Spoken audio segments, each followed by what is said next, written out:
on nous fait croire finalement que une boîte, elle est waouh si elle est waouh par ses chiffres, par les pays qu'elle a ouverts, par le nombre d'employés qu'elle a. Un peu le côté qu'on peut appeler parfois vanity metrics, désolé pour les anglicismes, et de faire toujours plus en fait. Vraiment, c'est un marathon, il faut essayer entre guillemets de pas se cramer en route, c'est-à-dire que des fois on se dit ah je fais un truc 1 heure de plus, bah oui mais si on sacrifie son sommeil pour que du coup le lendemain on soit fatigué, du coup le lendemain on est entre guillemets moins productif, moins efficace, bah c'est un peu contre-productif. Ok, on a travaillé 1 heure de plus la veille, mais en fait on a sacrifié peut-être 6 heures, 7 heures le lendemain, donc c'est un petit peu dommage. Une entreprise elle va bien si le dirigeant il va bien.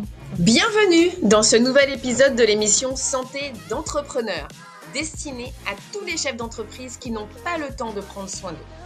Vous y trouverez des interviews de dirigeants et des tips pour faire de votre santé une priorité et surtout un allié pour le développement de votre business, pour la croissance de votre entreprise.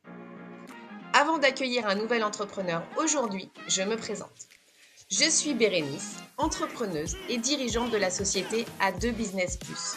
Et j'accompagne les dirigeants à prendre soin de leur santé physique et mentale tout en les aidant à développer leur business. Je m'adresse à vous, dirigeants de petites sociétés, entre 0 et 20 salariés, qui êtes seuls à gérer et à diriger. Pour vous, j'ai créé une méthode d'accompagnement terrain pour vous libérer de la charge mentale, alliant business et santé.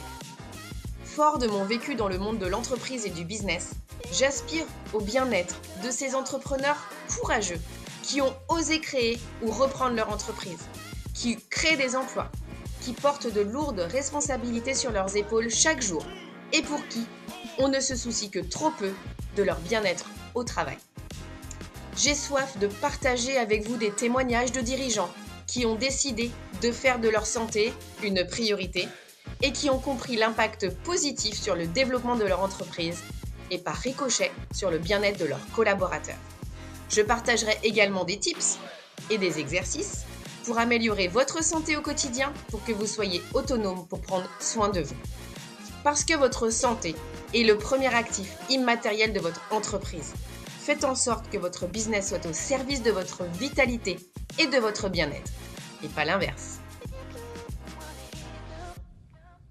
Eh bien, bonjour à tous et bienvenue sur le podcast Santé d'entrepreneur. Et aujourd'hui, je vais accueillir Alison Malamoud. Et je vais te laisser la parole, Alison, pour que tu puisses expliquer qui tu es. Tu seras plus à même de nous donner plein d'informations sur d'où tu viens et ce que tu fais aujourd'hui. Très bien, bah écoute, bonjour à tous, merci beaucoup pour l'invitation Bérénice. Comme tu l'as très bien dit, je suis Alison Malamoud, je suis docteur en pharmacie et aujourd'hui, en fait, je suis la cofondatrice de Brainologist, qui est la première marque en fait dédiée aux soins du cerveau et à la longévité cognitive. Et pour expliquer un petit peu mon parcours, même si je suis encore très jeune, qu'est-ce qui m'a amenée là? En fait, donc j'ai fait, moi je suis docteur en pharmacie, j'ai fait des études de pharmacie assez classiques, mais j'ai eu un parcours un peu original puisque en fait, je suis partie au Canada pendant mes études, pendant 1 an. J'ai fait une année d'échange universitaire. C'est quelque chose qu'on ne pousse pas trop à faire, je trouve, dans les études de santé, de partir à l'étranger, d'avoir du coup une autre vision finalement de notre futur métier. Et pour moi, bah, déjà, ça m'a beaucoup appris sur le côté international, pardon. C'était voilà, une culture quand même qui est très différente, même si ça parle un petit peu français, ça parle aussi beaucoup, beaucoup anglais. Et en fait, ça m'a surtout donné une vision qui était très différente du métier de pharmacien d'officine, qui est très business finalement là-bas par rapport à ce qu'on a en France. Euh, pour donner un peu de contexte, en fait, moi, à partir de la 2e année des études de pharmacie, on peut travailler en pharmacie. Et du coup, moi, j'ai commencé à travailler dès la 2e année. Je travaillais à côté des cours pendant l'année, je travaillais tout l'été, etc. Donc, j'avais vraiment déjà un pied dans l'officine. Et le fait d'avoir cette vision un peu entrepreneuriale, bah, du coup, ça m'a mis un petit plus à l'oreille qu'en France, il y a quelque chose qui marche plus très bien, où justement, il y a encore un modèle qui est en construction. Et on voit qu'en ce moment, notamment, ce métier est en train d'évoluer. C'est quoi Du du coup, coup le modèle que tu as alors, vu là-bas? le modèle, il est assez hybride et il est souvent, on va dire, c'est le fameux drugstore. Donc, en fait, drug qui veut dire médicament, hein, pour la traduction, on va dire littérale anglaise et store. Mais on se dit, ah ben, on peut acheter et un médicament, par exemple, et sa contraception et un paquet de chips. Et du coup, il y a le côté très, finalement, business, entrepreneur et en même temps professionnel de santé. Sauf que l'aspect santé, même s'il est derrière un magasin de chips et de shampoing, pour faire le cliché, en fait, il y a un vrai box par exemple, on peut avoir une consultation un peu privée pour venir raconter ses petits déboires, soit personnels, soit, je sais pas, des choses un petit peu intimes, sans qu'on ait une oreille à côté qui soit proche. Et c'est vrai qu'en pharmacie d'officine en France, on le voit, les comptoirs sont quand même très resserrés les uns proches des autres. Moi, j'ai la chance d'être à Bordeaux, donc les officines ont de la place, mais j'ai grandi en région parisienne et notamment j'ai travaillé beaucoup à Paris. Les officines sont rikiki. Donc clairement, si on vient raconter quelque chose qu'on n'a pas trop envie de raconter à la voisine ou au voisin d'à côté, c'est compliqué. Là-bas, il y a vraiment des espaces dédiés pour la partie consultation, donc parfois des espaces fermés, des espaces de confidentialité. Et même, il y a un peu une rigueur de la tenue. Il y a beaucoup ce côté très blouse blanche pour toute l'équipe. C'est vraiment séparé. Et en même temps, ils ne se cachent pas qu'ils ont envie de faire, entre guillemets, que c'est une entreprise et que c'est pas à but non lucratif, quoi. Il faut quand même que les personnes puissent en vivre. Donc derrière, il y a un peu la vision entrepreneur avec, on va vous promouvoir et des médicaments si vous avez un souci de santé, mais aussi d'autres choses. Et c'est vrai Ok. qu'en France, je trouve que le modèle, il est hybride. Il y a des nouvelles pharmacies qui tendent vers ça. Et on va dire, il y a encore des anciennes pharmacies qui sont sur l'ancien modèle et qui, je trouve que ça fonctionne un petit peu moins bien. Mhm. Mais pourquoi je parle de ça? Parce que je trouve que c'est important quand on fait les études de pharmacie, finalement, on nous pousse vers trois voies. J'aurais peut-être dû commencer par ça. L'officine, donc c'est vraiment le pharmacien de proximité qui est au contact des gens, des patients, que ça va des plus jeunes aux plus âgés, donc vraiment de la population du quotidien, et qui est un professionnel de santé de proximité. Et c'est quand même un métier qui est passionnant et que moi j'aime beaucoup, enfin que j'ai beaucoup aimé faire. Le fait de faire industrie, et là, moi, c'est ce que je choisis finalement comme voie après le Canada, où on peut faire enfin, vraiment plein de métiers. Ça peut aller de l'environnement à bien sûr les labos pharmaceutiques, ou ça peut aller à la cosmétique, la nutraceutique, ce genre de choses. Et la troisième voie, qui est l'internat, qui sont pour des métiers assez spécifiques. Ça va être les labos d'analyse médicale, ou ça peut être aussi tous les pharmaciens hospitaliers, notamment qui sont une voie finalement très technique et très spécifique, plus proche finalement d'un médecin, puisqu'on va dans le détail des maladies et du coup des traitements associés par rapport aux autres branches. Euh, et pardon, ça fait un petit peu long, mais j'explique ça, mais je trouve que c'est important parce que du coup, voilà, en revenant du Canada, moi, le fait d'avoir eu cette vision de dire on peut être professionnel de santé dans sa façon d'être, dans sa façon d'exercer son métier, et en même temps, entre guillemets, vouloir faire du business. Et entre guillemets, avoir l'aspect financier et savoir compter, si je peux dire ça comme ça. Du coup, je suis revenue, moi, j'ai fait industrie et j'ai fait, en fait, je me suis orientée en fait en biotechnologie. Donc, ça me permettait de être à la fois sur les produits de santé, tout ce qui était biotech, cosmétique et nutraceutique. Et en fait, j'ai fait mon premier emploi, en fait, était dans un laboratoire, en fait, de formulation cosmétique en B2B, dans l'ombre des marques naturelles et bio. Et c'était vraiment un petit laboratoire à Paris. Donc, concrètement, il faut imaginer une sorte de grosse cuisine avec des moteurs, des rotors, etc. Mais c'est une grosse cuisine vraiment de formulation. Et moi, j'étais sur l'aspect, en fait, on va dire, produit, projet, marketing, où l'idée, c'était d'accompagner les gens qui ont des idées, qui ont un budget de 100, par exemple, ils ont 100 à dépenser, et avec 100, ils veulent que leur vision, en fait, prenne vie. Et en fait, j'ai aidé en fait à monter cette structure-là en fait avec le fondateur en fait de l'entreprise qui était vraiment très visionnaire hein, pour le coup. Et j'ai travaillé voilà, dans beaucoup de marques, des très belles marques aujourd'hui qui ont vraiment fait une très belle croissance parce que ça fait plus de 10 ans. euh, des marques que je peux pas citer, mais c'était vraiment super chouette. Et surtout, c'était super chouette d'être finalement tous les jours, mes clients, c'était des porteurs de projets, donc des gens qui sont passionnés, qui sont à fond, qui vivent et qui respirent leur projet et qui sont, mais voilà, il faut faire ça, mais là, je veux tel truc, non, mais je veux pas tel packaging. Et des fois, on est à la subtilité près, mais en fait, on se rend compte qu'il y a vraiment une vision derrière. Et moi, c'est ça qui m'a beaucoup plu. Et je pense clairement que à force je dis souvent de traîner, entre guillemets, avec tous ces gens-là, forcément, ça m'a mis un peu la petite puce à l'oreille qu'en tant que salarié, à la fois, mon job était passionnant, c'était très chouette, j'ai beaucoup appris et c'était mon premier emploi en dehors de l'officine. Mais ça donne des idées. Et j'ai rencontré des gens avec qui je me suis associée du coup sur une première entreprise qui était dans l'univers du CBD. Donc pour ceux qui n'en auraient jamais entendu parler, CBD veut dire cannabidiol. Du coup, c'est l'un des cannabinoïdes qu'on trouve dans la plante de chanvre. Et pour petite histoire, la plante de chanvre est quand même un très fort historique français de culture de la plante de chanvre et même pour tout ce qui va être le tissage, les voiles de bateau, etc. Donc un projet vraiment passionnant que j'ai beaucoup, beaucoup aimé, qui m'a énormément appris. C'est ma première expérience en tant qu'entrepreneur. J'ai fait ça pendant 5 ans. Et en fait, au bout de 5 ans, et je pense que ce sera la suite des questions, mais justement, en fait, ce rythme, en fait, de faire, L'entreprise marchait bien, on avait beaucoup d'employés, on a fait plusieurs levées de fonds. Enfin, vraiment, j'étais dans une espèce d'engrenage qui ne correspondait pas à la personne que moi, j'avais envie de devenir. Et du coup, je me reconnaissais plus dans tout ça. Et j'ai surtout mon côté personnel, en fait, qui a rattrapé finalement ma vie pro, parce que c'était le bon moment pour moi de devenir maman, ce qui arrive dans la vie parfois d'une femme. Et en fait, j'ai vraiment remis en question beaucoup de choses dans ma vie, notamment ça. Et c'est pour ça que j'ai arrêté de faire cette entreprise-là, où j'avais une envie de plus de calme et de plus de simplicité dans ma vie et de moins de complexité.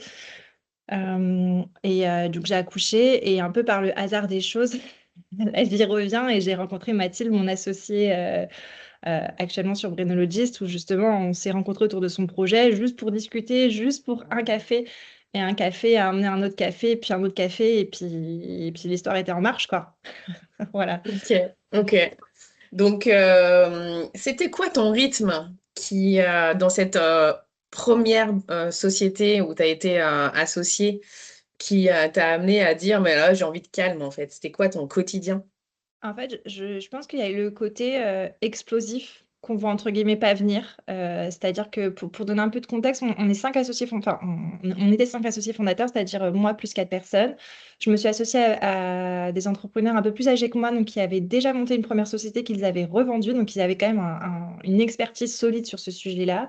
Et du coup, ça veut dire qu'on s'est lancé avec des business angels, pas mal d'argent sur la table aussi. Et en fait, le truc a fait boom, c'est-à-dire que vraiment tout de suite, on avait enfin la première année, on a fait 3,5 millions de chiffre d'affaires pour donner un peu une envergure.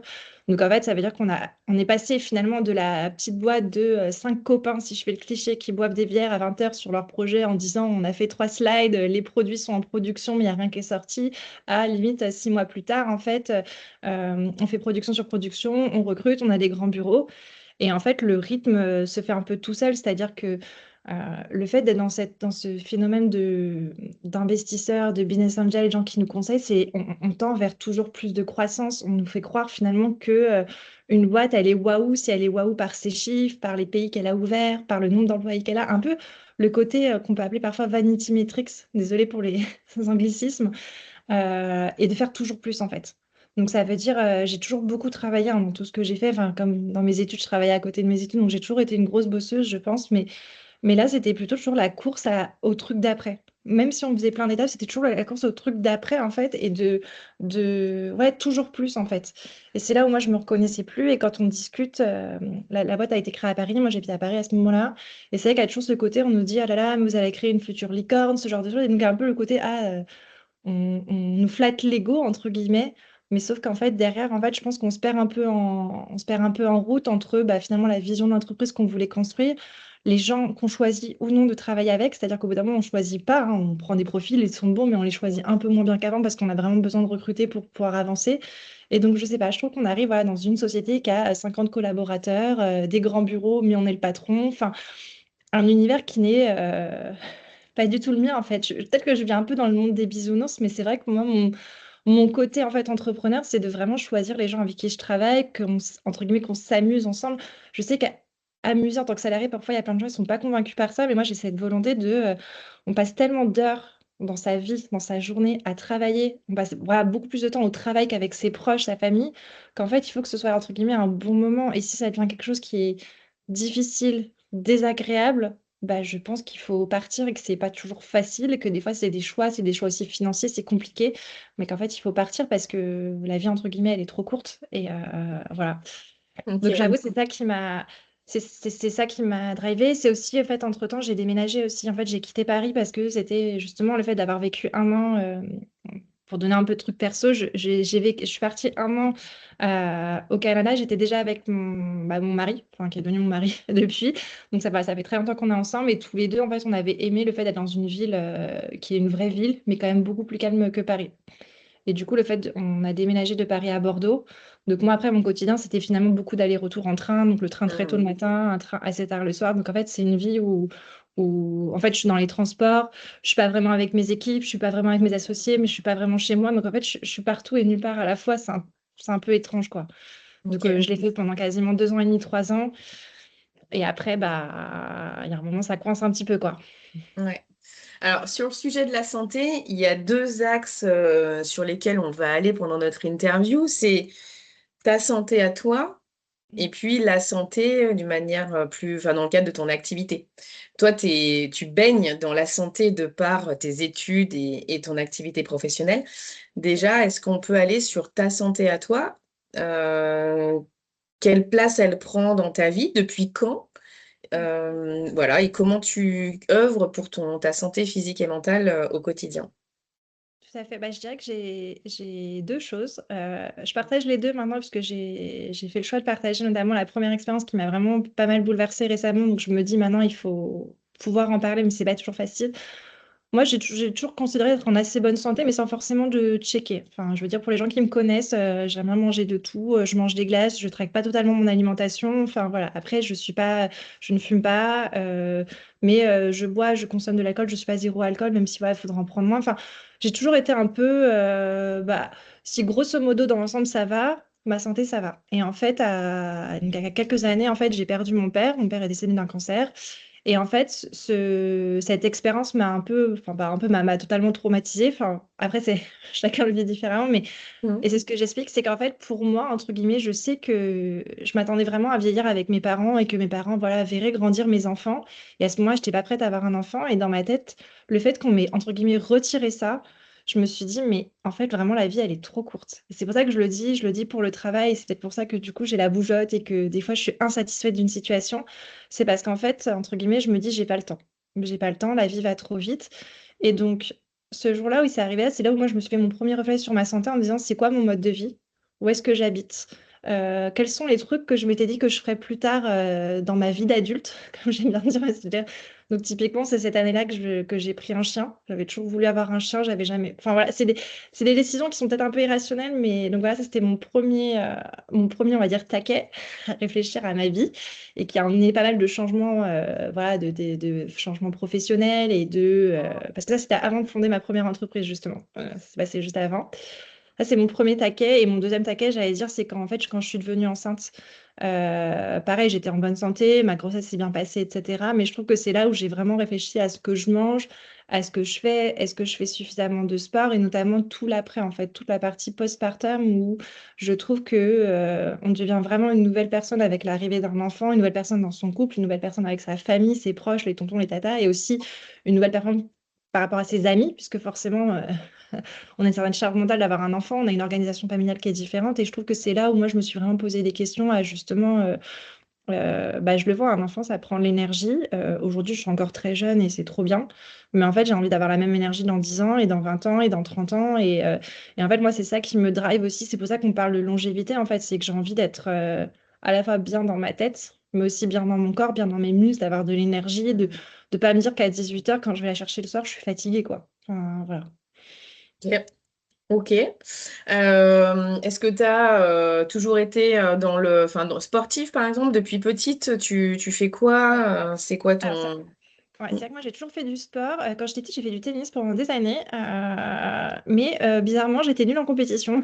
Reste pour croire que et du coup, maintenant, je fais plus trop de tennis. J'avoue, c'est vraiment le tennis occasionnel une fois dans l'année, mais je pense que l'aspect compétition et de pas trop réussir m'a un peu déplu. Mais ouais, en fait, je faisais beaucoup de sport. Je pense en fait, on faisait du sport entre guillemets sans le savoir. On faisait du roller, on faisait du vélo, on allait dans la forêt parce que j'habite à la campagne. Donc, c'est vrai que je me suis toujours vu le sport pas comme une contrainte, mais un peu comme une façon de faire. Ou pendant l'été, moi, j'ai une famille de nageurs. Enfin, pour la petite histoire, ma tante, quand elle était plus jeune, elle a été championne départementale et quasiment championne de France de natation. Donc, on a toujours fait beaucoup de natation. Ça veut dire qu'au lieu de rien faire à la plage, on va à la plage, on nage jusqu'à la bouée. C'est peut-être des choses bêtes, mais c'est vrai que j'ai toujours fait ce genre de choses. Et en cours de ma vie, selon là où j'ai vécu, j'ai vraiment fait différents types de sports. Moi, j'aime bien tester des choses. Donc, j'ai fait bah, du tennis, je le disais. J'ai fait des sports de combat. Je fais beaucoup de vélo. Je continue à me déplacer en vélo. Bah, ça fait 15 ans que tous les jours, je me déplace en vélo. Même avant le Covid et tout ça, l'avènement du vélo. Je fais beaucoup de natation aussi, inscrite en club ou pas en club. J'ai fait pas mal de yoga à un moment, notamment dans ma phase à Paris pour le besoin justement de relaxer, de faire redescendre, etc. Et qu'est-ce que j'ai fait d'autre? Et là récemment, ce que j'ai fait, c'est j'ai choisi un peu une formule un peu plus globale, un peu dans le côté bien-être, où là je suis inscrite à un club de sport qui se veut un peu premium qui me permet justement d'avoir différents types de sports. Ça peut passer de la boxe avec genre par exemple préparation mentale et boxe et en même temps le Pilates Reformer qui est le renforcement et en même temps il y a de l'Aerox et en même temps il y a un endroit pour faire le côté spa hammam. Donc je trouve qu'il y a un peu en fonction de mon humeur de jour, il y a un peu le choix du chef. Donc c'est pas mal. Voilà. Je sais pas Ok. combien de temps ça me durera mais au moins je change. Ok. Et alors, comment tu t'organises dans ton quotidien pour gérer et ta nouvelle boîte et ta famille, ton Ouais. enfant, ton mari, tes amis, ton sport? Exactement. Moi, je pense en fait, il faut mettre dans l'agenda si on n'y va pas. Typiquement, le sport, là, justement, récemment, en fait, j'avais fini. En fait, je m'étais inscrite à quelque chose. Vous savez, on peut s'inscrire avec, par exemple, une sorte de passe où on dit on a le droit à 10 cours ou 15 cours. J'avais fait ça et je réfléchissais à voir où est-ce que je m'inscris. Et le temps de réfléchir, ça m'a pris 4 mois. Et finalement, bah, je faisais un peu du sport. J'allais courir dehors, mais je le faisais plus. Et du coup, c'est pas dans l'agenda. Et on zappe. Donc, je pense vraiment, il faut vraiment c'est mettre dans l'agenda. C'est comme. Même, je pense, dans le couple, c'est de se dire, c'est quand la soirée qu'on fait, entre guillemets, en deux, en amoureux, c'est quand? Faut mettre dans l'agenda. On met pas dans l'agenda, on le fait pas. Donc, vraiment, le sport, pour moi, c'est ça. Ouais, je sacralise des moments dans l'agenda. Il n'y a pas le choix. Pareil, les sorties avec les amis, avec ou sans enfants, on prend rendez-vous, on met dans l'agenda. Après, des fois, il y a aussi le côté de, ça peut être un peu au dernier moment, on se retrouve le soir, on va au parc parce que les enfants veulent aller au parc. Ça, c'est très bien aussi. Mais c'est vrai que pour le côté, je trouve, boulot, sport et après vie perso, il faut qu'elle est dans l'agenda, sinon c'est trop facile de dire, ah bah non, finalement, j'ai pas envie ou ah, j'ai pas le temps. Enfin, Ok. Et donc, aujourd'hui, tes journées, elles ressemblent à quoi?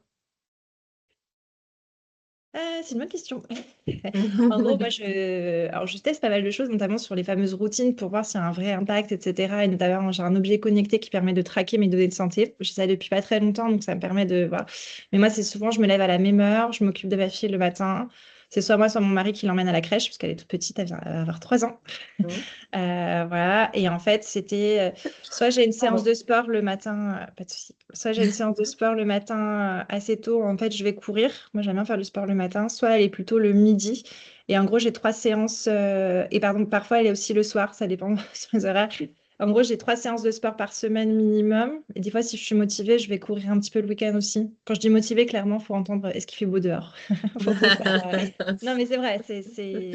Et c'est mon petit moment en fait où j'ai mes écouteurs, j'ai ma musique. Donc en fait, si je pars pendant, c'est pas forcément très long, ça peut être 45 minutes, c'est mes 45 minutes à moi. Je rentre, je me douche et après je suis prête pour ma journée. Et ça met quand même, sur le coup, on n'a pas envie, mais en fait, après, ça met beaucoup d'énergie.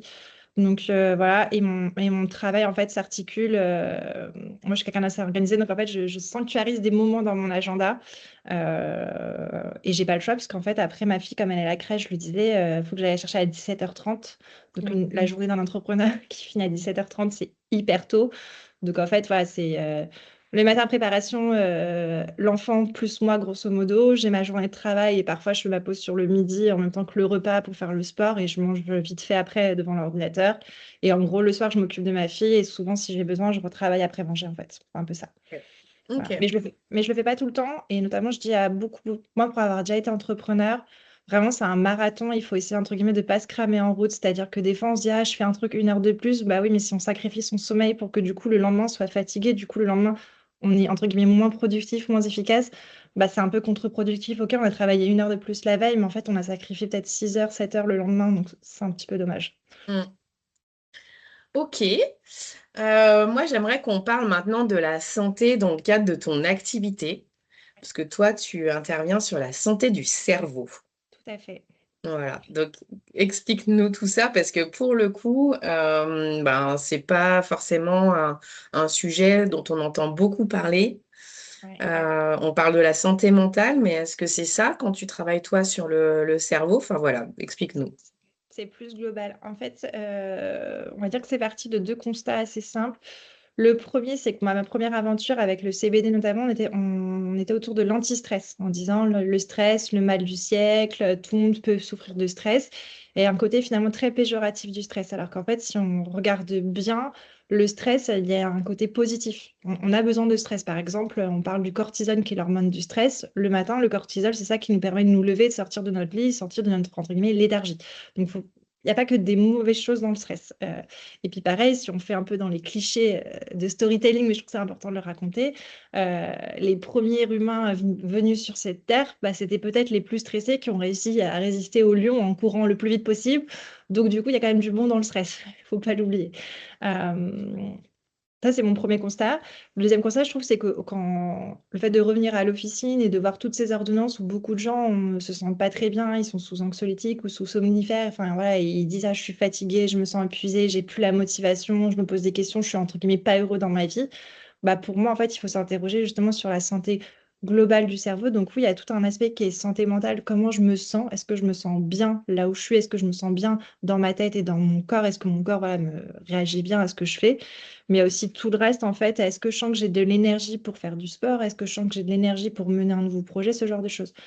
Donc pour moi, la santé du cerveau, en fait, c'est de venir expliquer, en fait, de façon assez simple et vulgarisée, c'est quoi le cerveau, comment il fonctionne, c'est quoi, en gros, le fait de prendre soin de son cerveau, c'est quoi une bonne hygiène cérébrale, qu'est-ce qu'on peut faire, en fait, pour en prendre soin au quotidien et pour justement protéger ses capacités cognitives pour nos vieux jours, mais aussi se sentir bien tout de suite et être bah, le plus efficace possible, en fait. Et c'est vrai que au début, je disais souvent une notion de performance et je trouve que performance, il y a un côté assez négative, entre guillemets, on pense toujours à, quand on dit performance, à aller au max, un peu comme un aspect compétition, comme si on allait faire un pas de trop, comme si on allait étirer le fil. Alors qu'en fait, pour moi, performance, c'est juste bah, avoir la pleine capacité de son cerveau au quotidien et pouvoir l'utiliser pour faire ce qu'on a envie, quoi. Ok. Donc ça, c'est les constats. Oui. Et du coup, à partir de là, qu'est-ce qui se passe pour toi? Sur quoi tu travailles? Alors, alors, dans mon quotidien sur Branologist, en fait, ce qu'on a fait, c'est il y a deux choses. Il y a bien sûr aujourd'hui, on a trois cures de compléments qui permettent en fait d'aider les personnes s'ils ont des troubles identifiés au moment clé de la journée. Donc, on a une cure le matin qui s'appelle Réveil cérébral, qui est pour justement avoir une énergie sur la journée, notamment qui contient du guarana et la clarté mentale. Donc, c'est vraiment ce qu'on peut observer le matin quand on se lève. Une cure qui se prend en journée, soit dans la matinée, soit après le repas. Moi, je préfère après le repas, qui s'appelle Performance cérébrale pour soutenir la concentration et le focus. L'idée, c'est, moi, j'aime beaucoup le café. On prend souvent le café justement pour dire pour se reconcentrer ou après le repas, justement, en post-prandial, on va prendre un petit café. On se dit, ah tiens, avant la réunion de 11 heures, un petit café. Un peu cette sensation de focus. Bah là, il y a un produit qui permet de le faire sans justement prendre une énième dose de caféine qui, on le sait, en fait, dure très longtemps dans notre corps et parfois peut nous empêcher de dormir. Et enfin, la troisième cure, c'est récupération cérébrale. C'est pour favoriser la qualité du sommeil profond et pouvoir se réveiller en meilleure forme. Et là, ça agit sur le côté cérébral et musculaire. Ça, c'est les trois cures qu'on a fait. C'est quand on arrive sur le site, c'est ce qu'on voit et c'est très bien. Mais en fait, il y a tout le penchant à côté que j'appelle accompagnement, avec justement tous les contenus que je fais, notamment pour vulgariser. Donc, soit vulgariser quelque chose qui arrive dans le quotidien des gens. Ça, on peut le voir par exemple dans mon profil LinkedIn. J'essaye de donner un peu des tips, etc. Soit via mes réseaux Dr Allison, où là, je fais plein de petites capsules en vidéo pour expliquer, par exemple, c'est quoi le brouillard mental, pourquoi j'ai un mot au bout de la langue, ou c'est quoi un neurotransmetteur, ça veut dire quoi le cortisol, enfin, un peu plein de choses comme ça pour donner des conseils aux gens. Et ma volonté, qui serait l'étape d'après, en fait, c'est de pouvoir en fait, de pouvoir faire prendre conscience aux gens que les compléments alimentaires, ça fonctionne. Enfin, moi, j'en suis très convaincue. Enfin, les produits, voilà, ils sont bien, ça fonctionne. Mais si le pilier d'une bonne santé, tout ce qu'il y a autour ne suit pas, en fait, ça va pas être magique non plus. C'est-à-dire que si quelqu'un mange très mal ou ne dort pas du tout, ou il a une hygiène de sommeil qui est très mauvaise, mon complément alimentaire pour le sommeil tout seul, il va pas non plus faire des miracles, en fait. Et que c'est un petit peu un tout. Et moi, j'ai cette volonté de pouvoir accompagner, en fait, les personnes. Et j'aimerais vraiment, en fait, c'est ce que ça prend du temps, mais essayer de faire ça, c'est d'avoir finalement, là, on a mis en place un diagnostic en fait qui permet de mettre un petit peu des mots sur ce qu'on peut ressentir en disant, bah, déjà, un, c'est normal, et deux, c'est réversible, hein. Deux infos très, très importantes. Euh, mais voilà, avoir peut-être des petits conseils qui sont gratuits et faciles à mettre en place au quotidien pour justement se sentir mieux et aller mieux. C'est ça vraiment ma volonté, c'est voilà, prendre la parole sur ça et expliquer aussi voilà, qu'on comprenne un petit peu mieux le cerveau, qu'on comprenne un petit peu mieux aussi bah, comment fonctionnent les médicaments. Et entre guillemets, moi je le dis souvent, c'est pas l'un ou l'autre, c'est que parfois il faut les médicaments et heureusement que les médicaments existent. Mais des fois, la solution, c'est pas tout ou rien. C'est pas médicaments ou rien du tout. Il y a peut-être des choses qu'on peut faire avant justement d'arriver à prendre des médicaments. Et ça, je trouve qu'aujourd'hui, ouais, on n'est pas forcément, entre guillemets, éduqué sur ces sujets-là. Et je trouve que ce serait chouette, en fait, voilà, bah, entre guillemets, de partager une connaissance, on va dire, vérifiée par moi notamment, et notamment les autres personnes scientifiques qui travaillent dans notre équipe. J'en ai pas parlé, mais on travaille avec, on a une PhD en sciences cognitives qui nous aide, là, qui est vraiment très spécifique finalement, cerveau, structure cérébrale et des choses assez poussées sur ces sujets-là. On travaille aussi avec une sophrologue et une naturopathe, notamment un peu sur les techniques de relaxation et les choses qu'on peut faire.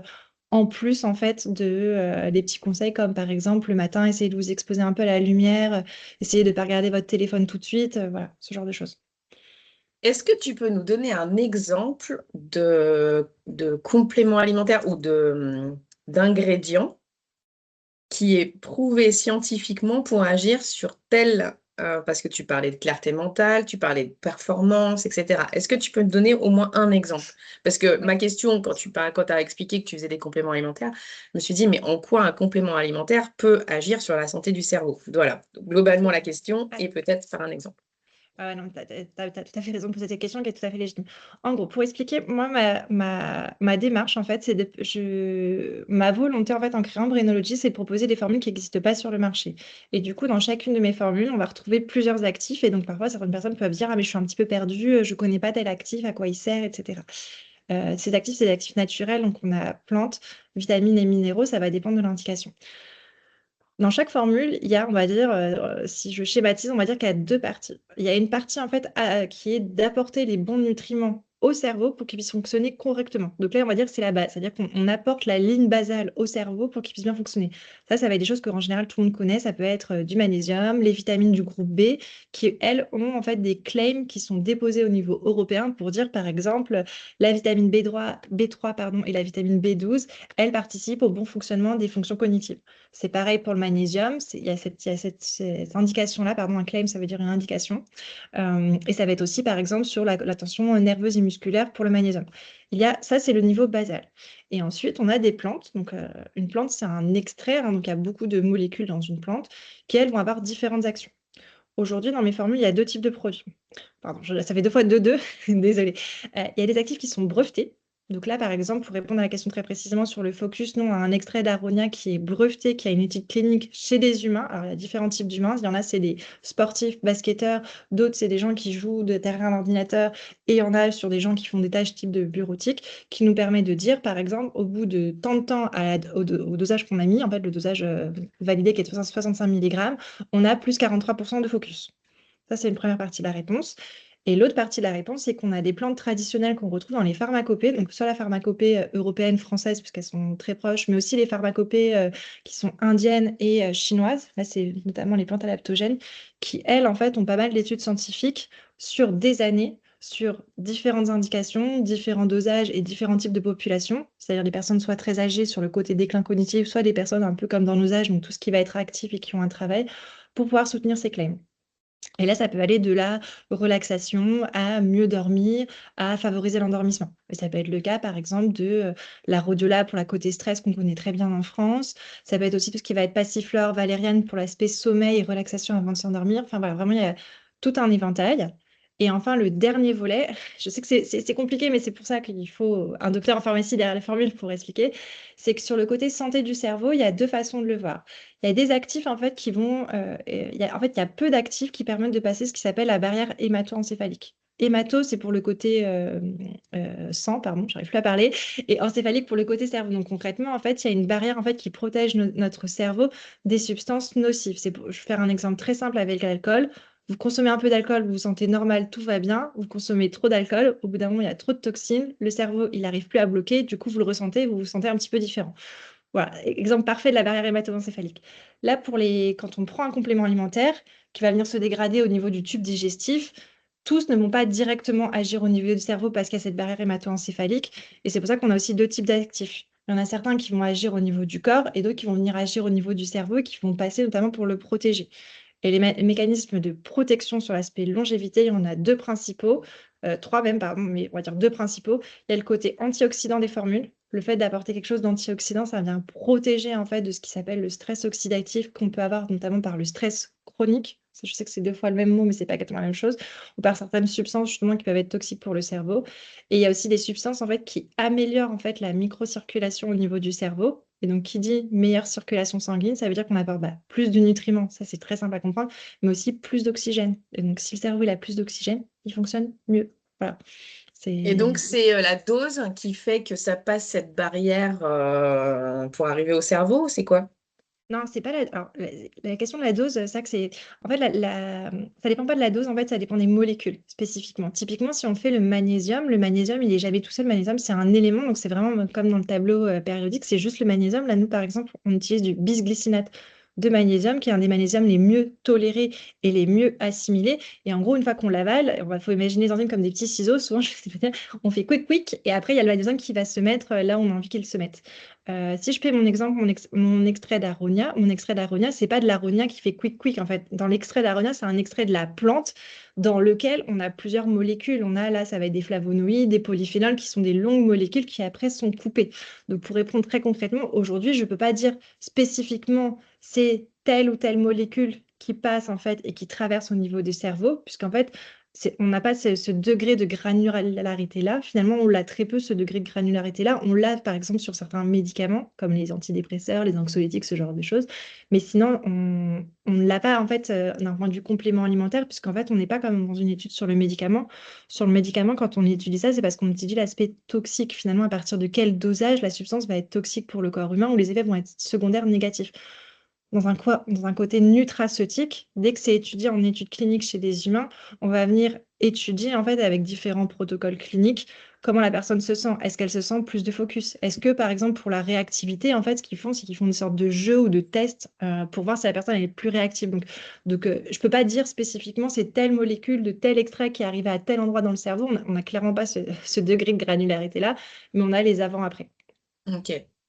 Et alors, qu'est-ce qui explique que on a besoin de compléments alimentaires pour notre cerveau ou même pour notre corps, hein. Il y a plein de compléments alimentaires pour d'autres choses que le cerveau, mais bon, Tout là, à on va fait. parler du cerveau. Moi, alors, plein de gens donnent plein de raisons. Moi, je donne ma version, ma version, qui n'est peut-être pas une version qui plaira à tout le monde, mais je la donne.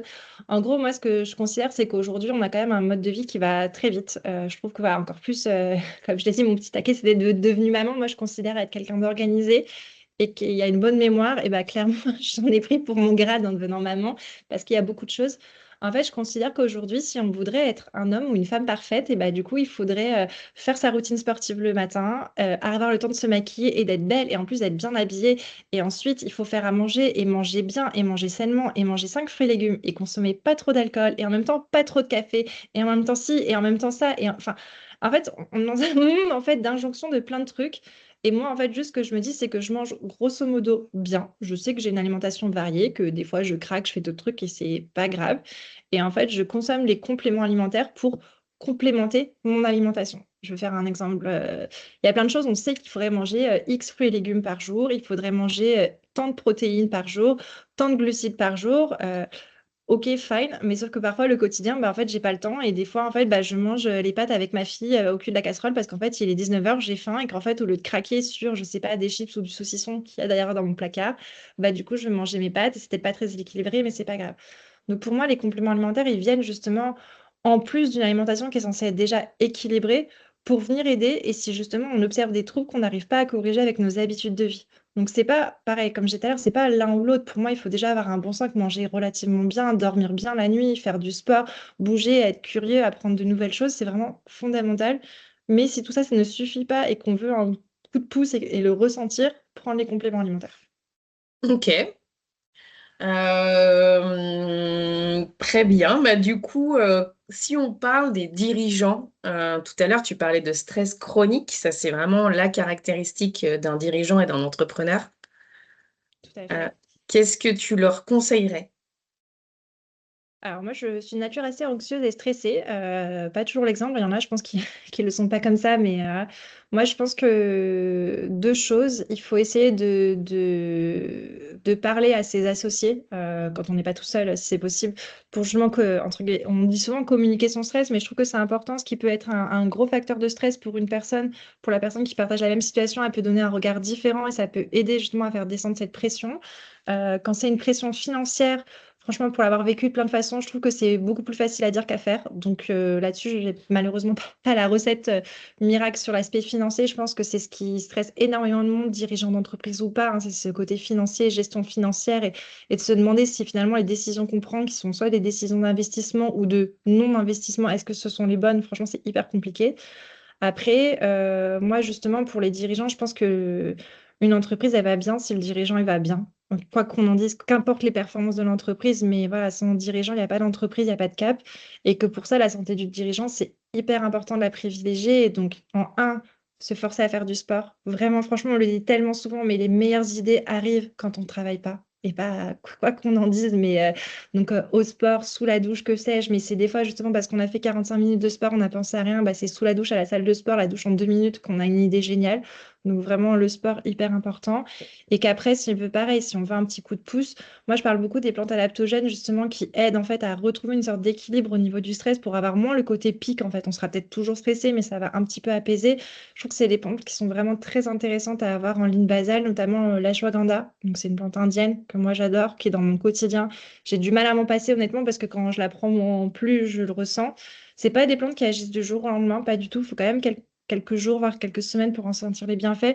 Mais je trouve que quand on est dirigeant et qu'on est toujours sous pression il y a toujours un truc à faire. Le travail s'arrête jamais. On a toujours une décision à prendre. On se pose toujours des questions. On regarde ce que font les concurrents. Enfin, il y a toujours ou alors on va se prendre, je sais pas, des commentaires négatifs sur les réseaux parce que ça arrive, hein. Enfin, les commentaires sur ça ou sur le physique, notamment en tant que femme. Et je pense que c'est pareil pour les hommes en mode ah, c'est nul ce que vous faites, gna gna gna. Enfin, je veux dire, c'est tous les jours. Je trouve que c'est bien voilà, de contrôler quand même son stress pour ne pas qu'il prenne le dessus et que être sûr, entre guillemets, de qui on est, de ce qu'on fait et de notre valeur. Puisqu'en fait, je trouve que c'est ça dans le fond, c'est qu'on part avec beaucoup d'énergie et d'espoir et de valeur et des fois on se sent un peu dévalorisé en cours de route alors qu'en fait, c'est pas du tout le cas et ce qu'on fait, c'est déjà formidable, quoi. Donc, faut pas l'oublier. Ok. L'ashwagandha, c'est ça que tu disais? Oui, l'ashwagandha, oui. L'ashwagandha, ça agit comment, sur quoi? Enfin, c'est du coup pour donner un exemple concret de plantes que tu utilises dans tes formules. Ouais, alors l'ashwagandha, en fait, donc c'est une plante adaptogène. Moi, la définition que j'aime bien dire, en fait, c'est les plantes adaptogènes, c'est des plantes qui aident notre corps à s'adapter au stress. Donc, comme je le disais, au lieu de faire des grands pics, c'est quelque chose qui va plutôt aplanir, mais c'est vraiment une sensation de revenir à un niveau d'équilibre. C'est-à-dire, c'est pas, on n'empêche pas le stress à 100%, hein, ça, c'est pas possible, mais le faire en sorte qu'il nous affecte moins. L'ashwagandha, il y a vraiment plein d'études cliniques sur cette plante. C'était pas très connu il y a quelques années en Europe parce que comme c'est de la médecine indienne, on était plus sur notre médecine traditionnelle, les plantes pharmacopée française, etc. Mais elle, en fait, elle agit, en fait, elle a été comparée notamment sur le côté anxiété, en fait, par rapport à certains médicaments. C'était pas le Xanax, donc l'alprazolam, c'en était un autre, je le retrouve plus là. Mais en gros, pour dire, ça a vraiment été comparé contre placebo chez les humains, etc., qui avaient justement des tendances de stress, etc. Et ça a montré, en fait, les mêmes niveaux d'efficacité. Donc, ça reste une plante, hein, ça reste, c'était pas on-off comme un anxiolytique, mais du coup, il y a aussi beaucoup moins de contre-indications à prendre une plante qu'un médicament, hein, ce qu'il faut le savoir. Donc, ça, c'est assez intéressant. Et il y a aussi tout un aspect sur le côté musculaire. Donc là, je pense à endurance, plus de force, amélioration de la VO2, pour ceux à qui ça parle. Et ça, je trouve que dans un objectif où on se dit que... voilà, pardon, petite mouche. L'entrepreneur, en fait, il fonctionne avec son cerveau, mais il fonctionne aussi avec son corps, avec l'énergie qu'il dégage. Et donc, du coup, moi, j'aime beaucoup cette plante pour cet aspect finalement mental et le corps, pour que le corps puisse suivre et suivre quand on a des choses qui nous affectent au niveau du corps. Par exemple, je te parlais tout à l'heure le fait que moi, je suis passée à la radio. Avant de passer à la radio, en fait, j'avais jamais fait ça. J'étais très stressée. Pourtant, concrètement, je me suis installée dans une salle et j'ai parlé derrière un micro. De mon corps ne faisait entre guillemets rien. Pourtant, il m'a fait sentir que j'étais très stressée. Alors que pourtant, ça se joue dans la tête, puisqu'au final, j'étais juste assise sur une chaise. J'ai pas... Donc voilà, moi, je trouve que cette plante, elle est vraiment intéressante pour ça.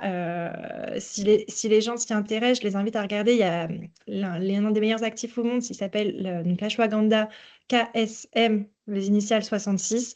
Il y a vraiment énormément d'études. Il y a aussi des études, notamment chez les femmes, autour de la périménopause, sur l'influence sur les hormones. Enfin, vraiment, c'est assez bien étayé et c'est vraiment une plante, je trouve, qui mériterait que tout le monde en prenne au moins un petit peu, au moins pour voir comment on se sent après et le fait de se sentir mieux, moins irrité, en meilleure forme, avec plus d'énergie, je trouve que c'est déjà un gros, gros, gros plus. Ok.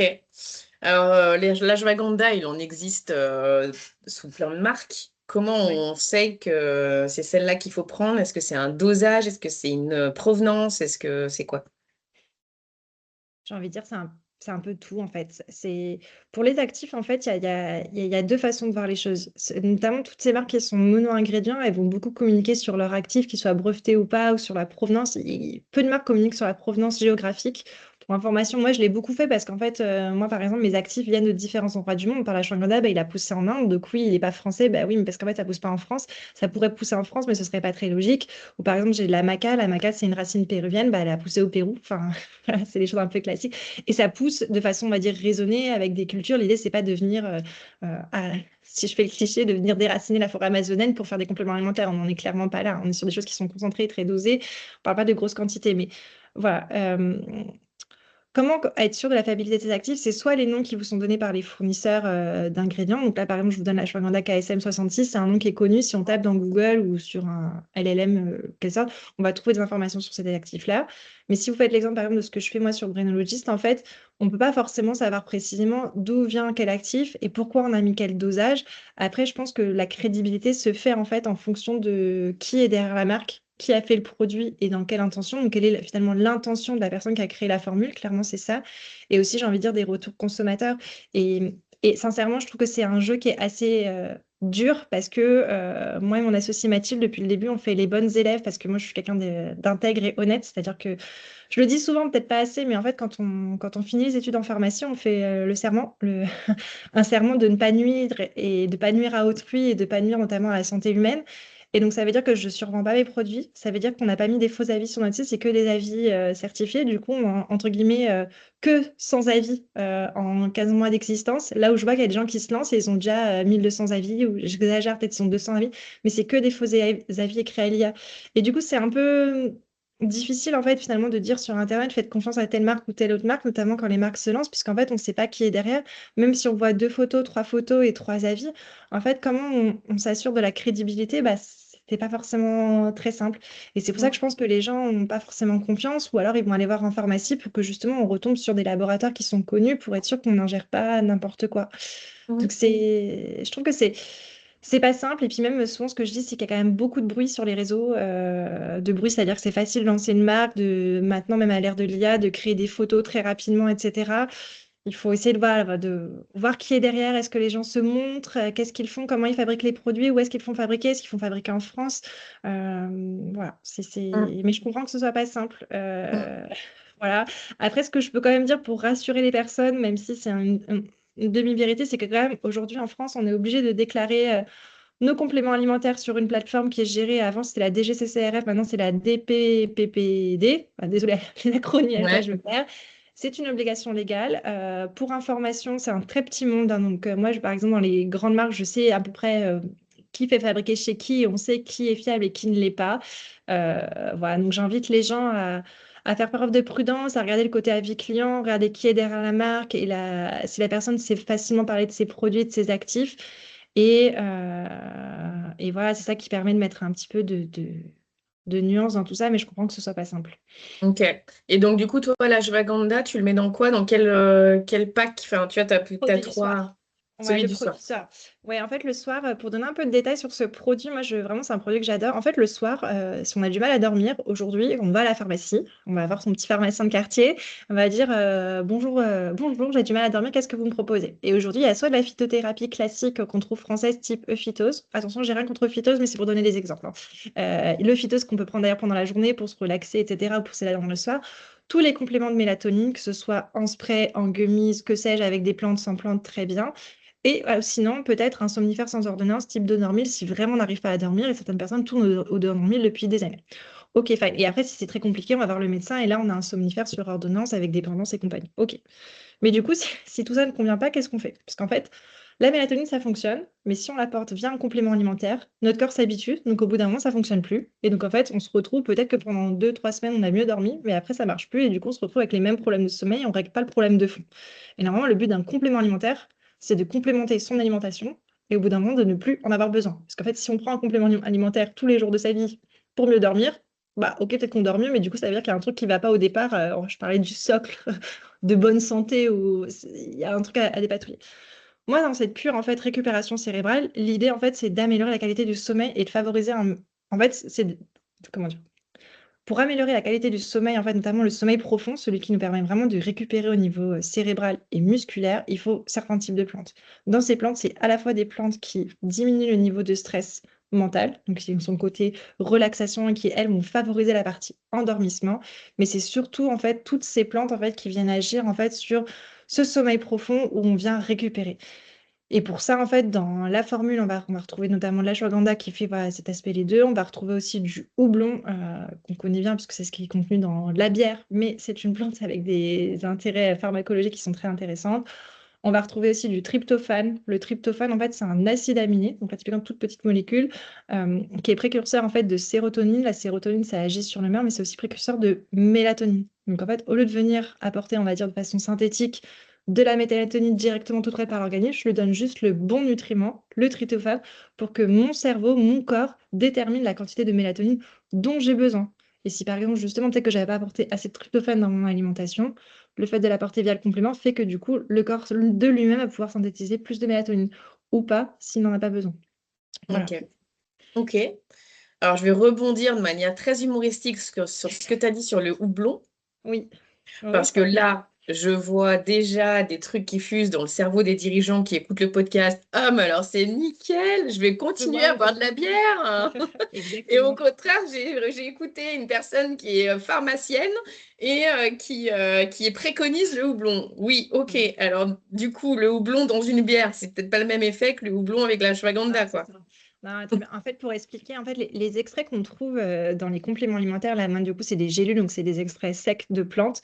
En fait, c'est des extraits qui sont ultra concentrés. C'est-à-dire que pour moi, j'ai 100 milligrammes en fait, d'extrait de houblon concentré dans ma gélule pour avoir l'équivalent. Là, j'ai pas le rapport de grandeur sur celui-ci, mais pour avoir l'équivalent en buvant de la bière, il faudrait vraiment consommer énormément de bière, ce serait pas possible. J'ai le ratio, par exemple, pour l'aronia, qui est une baie qui ressemble à de la myrtille. Clairement, c'est comme des myrtilles, c'est juste que ça pousse pas en France, on connaît pas. Pour avoir donc, mes 65 milligrammes d'aronia qui sont objectivés pour mon focus, ma concentration, pour avoir l'équivalent, si je mangeais le fruit directement, je pense qu'il faudrait manger 3 à 4 kilos de fruits par jour. Ce qui du coup n'est Ah pas du oui. tout. Voilà. Donc c'est vrai que ces ordres de grandeur, on les a pas, mais c'est pour dire. C'est ça aussi, entre guillemets, la magie des compléments alimentaires, c'est qu'en fait, avec la technologie qui est utilisée pour concentrer les extraits de plantes, en fait, on est sur un pouillem, on va dire, dans une petite gélule, hein. On se dit, ah, mais je prends entre guillemets 3 crottes, hein, si je suis un peu cash. Mais en fait, on est sur un truc hyper concentré versus si on prend juste notre bière. Et c'est le même principe qu'on peut faire aussi avec le verre de vin et les polyphénols qu'on peut avoir un peu dans le vin et qu'on dit, ah oui, c'est bon pour la santé. Ouais, en fait, ils sont mis en pouillet, mais il y a quand même de l'alcool qui, à long terme, n'est pas foufou pour la santé. Donc, voilà, tout est une histoire en fait un peu finalement de dosage, on en parlait tout à l'heure, mais aussi de concentration en actifs, quels sont les actifs qui nous intéressent et quels sont ceux qui finalement ne nous intéressent pas et qu'on enlève, quoi. Mm. Ok, bon, bah super. Donc, du coup, bah, tu as répondu à ma question. Donc, qu'est-ce que tu pourrais conseiller aux dirigeants? Donc, tu m'as dit bah, se forcer à faire du sport et puis, bah, évidemment, prendre des compléments alimentaires par rapport à l'hygiène de vie qu'on peut déjà mettre en place dans son quotidien. En Tout à tant fait. que marathonien du business, c'est tous ces C'est ça. dirigeants qui ont une Exactement. entreprise. Voilà. Eh ben, écoute, merci en tout cas pour ce magnifique témoignage à cœur ouvert avec une grande facilité à expliquer des choses très médicales, mais finalement avec des mots, j'ai trouvé très accessibles. Donc, merci beaucoup. Et puis, donc, rappelle-nous le nom de ton entreprise. Alors, ça s'appelle Brainologist. En anglais, ça fait brainologist.fr.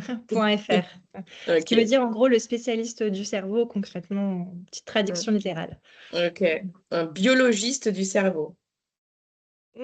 Non, pas bio, Non, pas mais biologiste, en non. fait, c'est beaucoup sur les marqueurs finalement. Et on n'est pas trop, nous, des boîtes le font hein, sur les marqueurs de longévité et de bonne santé. Nous, on est vraiment sur l'aspect spécialiste du cerveau. Expliquer que vous donnez un peu des tips sur c'est quoi le cerveau, quelles sont les structures cérébrales, comment ça fonctionne, c'est quoi un neurotransmetteur, c'est quoi une molécule. Enfin, voilà, vraiment, on va du plus simple finalement au plus métaphorique. Voilà. Ok, très bien. Eh ben, merci infiniment, Alison. Je te souhaite une belle fin de journée et je souhaite aussi une belle journée à tous nos auditeurs et tous ceux qui ont écouté et qui vont partager le podcast. À Merci très beaucoup. bientôt. Merci. Eh bien, j'espère que cette interview vous a plu. Alors, si vous aussi, vous avez envie de témoigner sur votre expérience de vie, et expliquer à tous ces dirigeants quel lien vous faites entre votre santé et le développement de votre chiffre d'affaires. Ou si vous aussi, vous avez envie d'être accompagné pour développer votre chiffre d'affaires, votre business, en prenant soin de votre santé physique et mentale, vous pouvez me contacter soit via les réseaux sociaux et essentiellement sur LinkedIn à Bérénice Volgringer. Ma société, c'est A2 Business Plus. Vous la retrouverez aussi sur Internet. Je vous souhaite une très belle fin de journée et je vous dis au prochain épisode. À bientôt!